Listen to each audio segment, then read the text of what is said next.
তিনি দায়িত্ব পাওয়ার পরে তিনি কার পরামর্শে এই ব্যক্তিগুলা যেগুলো ডায়াবেটিসের রোগী, হার্টের রোগী, বাংলাদেশ সরকার তাদেরকে পরিত্যক্ত ঘোষণা করেছে আরো 30 বছর আগে, এই মানুষগুলোকে, এই অকর্মণ্য মানুষ, মেরুদণ্ডহীন মানুষগুলোকে নিয়ে যে উপদেষ্টা পরিষদ সাজিয়েছেন, তারা তো নিজেরাই চলতে পারে না, দেশ কিভাবে চালাবেন?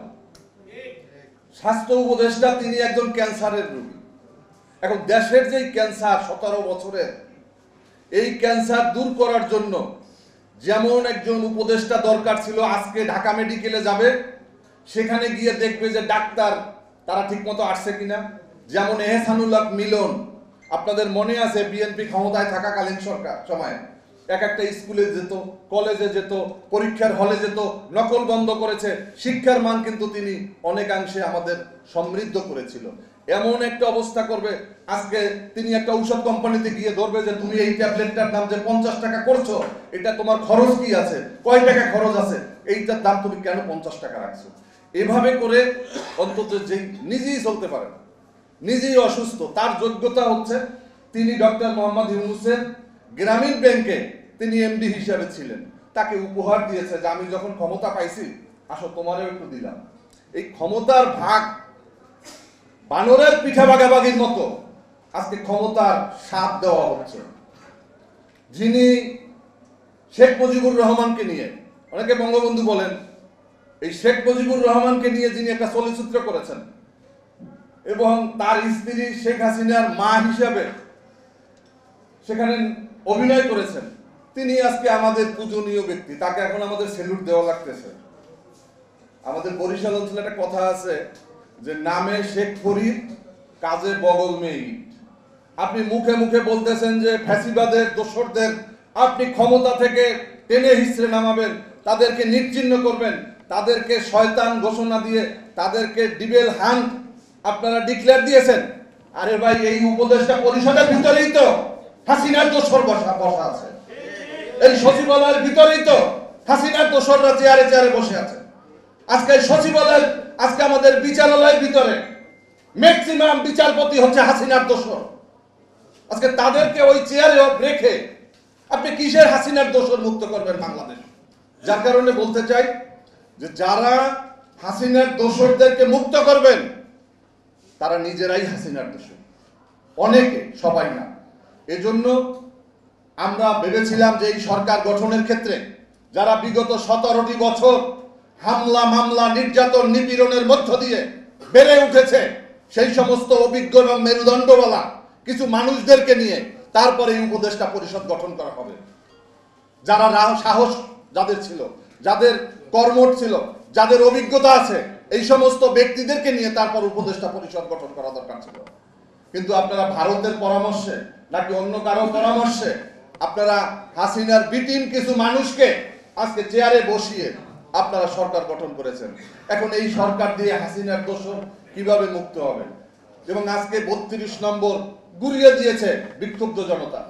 এতেই প্রমাণিত হয় যে বিগত 17টি বছর শেখ হাসিনা বাংলাদেশের মানুষের উপরে কতটা জবরদখল, কতটা শোষণ চালিয়েছে, কতটা নিপীড়ন চালিয়েছে, কতটা নির্যাতন করেছে। এটাই প্রমাণ হয় যে আজকে সরকার, আওয়ামী লীগের যে জনপ্রিয়তা।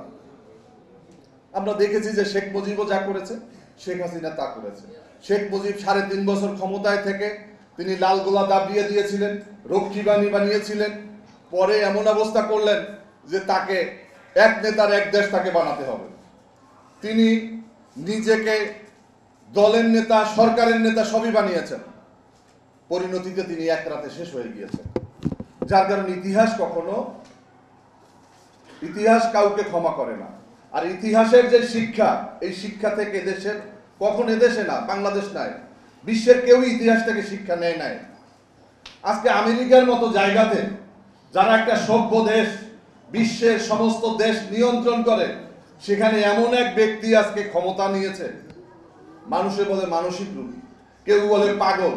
ট্রাম্পের মতো একজন মানুষ দ্বিতীয়বার আবার কিন্তু প্রধানমন্ত্রী, প্রেসিডেন্ট হয়েছে। যার কারণে আপনি বিশ্বের গণতন্ত্রের কি বলবেন? আজকে তিনি ক্ষমতা পাওয়ার পরেই তিনি আজকে গাজা দখল দেওয়ার কথা বলছেন। তিনি আজকে আগ্রাসন চালানোর কথা বলছেন, আজকে গাজা খালি করে দেওয়ার জন্য বলছেন, যে এই গাজাতে আজকে বছরের পর বছর, যুগের পর যুগ মানুষ স্বাধীনতার জন্য আজকে লড়াই সংগ্রাম করে যাচ্ছে, সেই গাজা উপত্যকা আজকে দখল দিয়ে আজকে সেখানে তারা তাদের পরিকল্পিত একটা মিশন তারা বাস্তবায়ন করবে। সেখানে মুসলমানদেরকে বলা হচ্ছে যে তারা সৌদি আরবে যাবে, সৌদি আরবে অনেক জায়গা আছে, সেখানে গিয়ে তারা বসবাস করবে। মামুবাড়ির আবদার না? সংগ্রামী বন্ধুরা আমার, আমি আর বেশি কথা বলবো না। আজকে এই দ্রব্যমূল্য নিয়ন্ত্রণের জন্য সরকারকে একটা কমিশন করা দ্রুত উচিত, এবং এই কমিশনের সাথে যারা অভিজ্ঞ এবং যারা এই দ্রব্যমূল্য নিয়ন্ত্রণ নিয়ে যারা কাজ করে তাদেরকে নিয়ে কিভাবে এই দ্রব্যমূল্য নিয়ন্ত্রণ করা যায়, মানুষকে একটু স্বস্তি দেওয়া যায়। আমি মনে করি যে আজকে যে মূল্য ফেলে দেওয়া হচ্ছে, এটা যেন ফেলে দিতে না হয়। আমরা দেখেছি কাঁঠালের সময়, আবার কাঁঠাল রানী তো আপনারা শেখ হাসিনাকে জানতেন, আমি এবার কাঁঠালের ওয়াজ করে কি করব। এই কাঁঠাল আমি দেখেছি চীনে, সেখানে একটা কোষ তারা এত সুন্দর করে তারা শুকিয়ে এমন প্যাকেটজাত করে, এক একটা কাঁঠালের এক একটা কোষই বিক্রি হয় প্রায় মনে করেন $2 $3 তারা বিক্রি করে। আমরা এরকম নতুন নতুন প্রযুক্তি আমাদের দরকার। কৃষি ব্যবস্থা নিয়ে আমাদের আরো বেশি চর্চা করা দরকার। আমাদের খালগুলো শেষ হয়ে গিয়েছে, নদীগুলো শেষ হয়ে গিয়েছে, কেন? আমাদের কৃষি ব্যবস্থা আজকে খুবই বিপন্ন অবস্থা। আমাদের শহীদ রাষ্ট্রপতি জিয়াউর রহমান তিনি প্রথমে ক্ষমতা নেওয়ার পরেই খাল কাটা শুরু করেছিলেন, আর এই উপদেষ্টারাও দায়িত্ব নেওয়ার পরেই আবার খাল কাটা শুরু করেছেন, ধন্যবাদ। কিন্তু জিয়াউর রহমান নিজে খাল কাটতে গিয়েছিলেন শরীরে কাদা মেখে, নিজে কোদাল দিয়ে কেটে তারপর খাল কাটতে গিয়েছিলেন। আর আপনারা গেছেন কিভাবে গেছেন? তারা গেছে লাল গালিচা বিছিয়ে, তারপরে তারা খাল কাটতে গেছে। মনে হয় যেন নতুন কোনো ভবন উদ্বোধন করতে তারা গেছেন। এভাবে হয় না।